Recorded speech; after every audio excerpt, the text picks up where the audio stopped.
Good morning everyone. So today we will read topic Johan Dalton's atomic theory. यहाँ आप देखो इसका जो फर्स्ट पॉइंट है वो क्या कहता है, all matters is made up of very tiny particles called atoms. यानी आप किसी भी सब्सटेंस की बात करो, किसी भी मैटर की, चाहे वो सॉलिड हो, लिक्विड हो, गैस हो, कुछ भी, सभी किसके बने होते हैं, वेरी स्मॉल पार्टिकल्स, जिसे आप क्या बोलते हो, एटम्स। ठीक है। सेकेंड पॉइंट आप देखोगे, atoms are individual particles which can not be created और destroyed in a chemical reaction. यहीं आप एटम्स को कभी भी क्या नहीं कर सकते, उसे ब्रेक नहीं कर सकते और ना ही उसे क्रिएट कर सकते हो। ठीक है। ये किस लॉ को फॉलो करता है, first law of conservation of mass. उसके बाद आप थर्ड पॉइंट में आप देखोगे, यहाँ लिखा हुआ है atoms of given elements are identical in mass and chemical properties.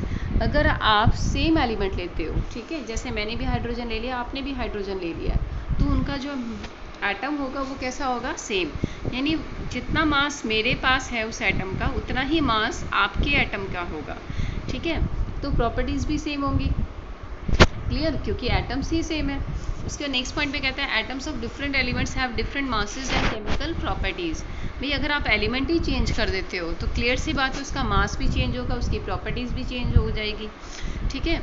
उसके बाद नेक्स्ट पॉइंट कहता है atoms combine in a ratio of simple whole number to form compound. Means वो ऑलवेज फिक्स रेशियो में कंबाइन करता है। ठीक है। कैसे, सपोज मैंने एक एग्जांपल लिया कि वाटर H2O, चाहे ये वाटर रेन वाटर हो, चाहे पॉन्ड वाटर हो, कोई भी पानी हो, ठीक है, क्या उसमें वाटर का फॉर्मूला चेंज हो जाता है? नहीं, सभी में फॉर्मूला यही रहेगा H2O। यानी कितने एटम्स होते हैं हाइड्रोजन के और ऑक्सीजन के, हाइड्रोजन के 2, ऑक्सीजन के 1। तो पानी चाहे कहीं से भी लिया हो आपने, सोर्स उसका कुछ भी हो, बट उनके बीच में रेशियो जो होती है it is always fixed. Clear. उसके बाद नेक्स्ट पॉइंट क्या कहता है, the relative number and kinds of atoms are constant in a given compound. ठीक है। कंपाउंड सपोज मेरे पास कोई भी है, आप CO2 कंपाउंड है, ठीक है, कार्बन डाइऑक्साइड है, ठीक है, ये गैस है जो आपके पास भी है और मेरे पास भी है। ठीक है। हमने सपोज इसको इस सिलेंडर में रखा हुआ है। तो अब मैं आपसे बोलती हूँ, क्या आपके पास जो कार्बन डाइऑक्साइड है इसमें उसका सिंबल ये है CO2,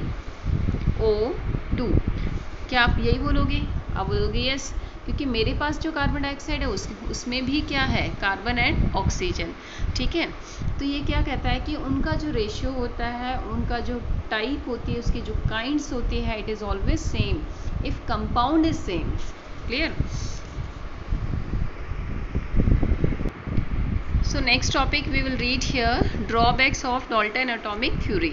आप देखो यहाँ पर कुछ लिमिटेशंस आ गई थी, कुछ कमियाँ आ गई थी डाल्टन एटॉमिक थ्योरी में, कि जो उसके कुछ पोस्टुलेट्स को उसने क्या कर दिया था, फेल। ठीक है। तो आप यहाँ देखोगे, यहाँ लिखा है according to Dalton atoms were individual which can not be divided. यानी इसने क्या बोला था, जो इसके पोस्टुलेट में, कि एटम्स को हम ना ही क्रिएट कर सकते, ना ही डिस्ट्रॉय कर सकते हैं। ठीक है।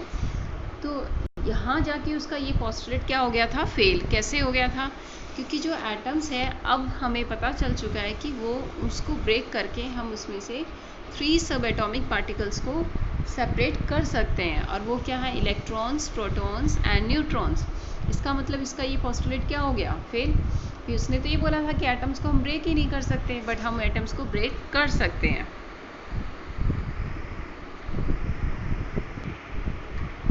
नेक्स्ट जो था, उसने पोस्टुलेट में बोला था कि atoms of an element have exactly same mass. भी एलिमेंट सेम है तो उनका मास भी सेम है। उसने ये बोला था कि मेरे पास हाइड्रोजन है, आपके पास भी हाइड्रोजन है, तो अगर दोनों के पास हाइड्रोजन है तो मास भी सेम होगा। बट आप एक टर्म पढ़ोगे, वो आएगी आइसोटॉप्स। ठीक है, ये टर्म आएगी जिसकी एक्सप्लेनेशन नेक्स्ट चैप्टर में है। तो इसमें यहाँ ये एक रूल लग जाता है आइसोटॉप्स वाला। इसमें क्या होता है कि हम जो हाइड्रोजन का एक एग्जांपल अगर हम दें, तो यहाँ H11, H12, इस तरह से हाइड्रोजन 3 आइसोटॉप्स में मिलता है। ठीक है। तो कैसे, यहाँ जो इसका नीचे की तरफ जो बॉटम में लिखा हुआ है, this is the atomic number. तो हाइड्रोजन का तीनों के केस में एटॉमिक नंबर कितना है, 1। बट इसका एटॉमिक मास देखो, यहाँ 1 है, सेकंड केस में 2 है, और थर्ड केस में 3 है। ठीक है। तो इस टाइप के इस टाइप जो एटम्स इस तरह से पाए जाते हैं, ठीक है, जिसका एटॉमिक नंबर सेम हो बट मास क्या हो, डिफरेंट, उसे हम क्या बोलते हैं, आइसोटॉप्स। बट आप यहाँ एक चीज़ ध्यान दो कि क्या तीनों ही मैंने हाइड्रोजन लिखे हैं, बिल्कुल हाइड्रोजन ही लिखे हैं। तो अभी मैंने ये बोला था कि भाई एटम्स अगर सेम एलिमेंट का है तो उनका मास सेम होना चाहिए, बट यहाँ तो डिफरेंट है। तो इसी चीज़ को यही पोस्टुलेट यहाँ पे क्या हो गया था, फेल हो गया था, ठीक है। तो इसका क्या हो गया था, क्योंकि बाद में जो डिस्कवरीज हुई थी तो उसमें आइसोटॉप्स का पता चला था, तो सेकंड पोस्टुलेट्स यहाँ पे इसकी फिर से यहाँ ड्रॉबैक बन गया था कि सेम एलिमेंट होने के बावजूद भी इसका एटॉमिक मास क्या है, डिफरेंट। नेक्स्ट पोस्टुलेट आपने किया था, atoms of different elements have different mass. भी एलिमेंट्स अगर डिफरेंट हैं तो मास डिफरेंट होंगे, ठीक है। बट यहाँ पर ये फेल हो गया था। किस तरह से, आप यहाँ देखो, यहाँ एक एग्जांपल लिया हुआ है।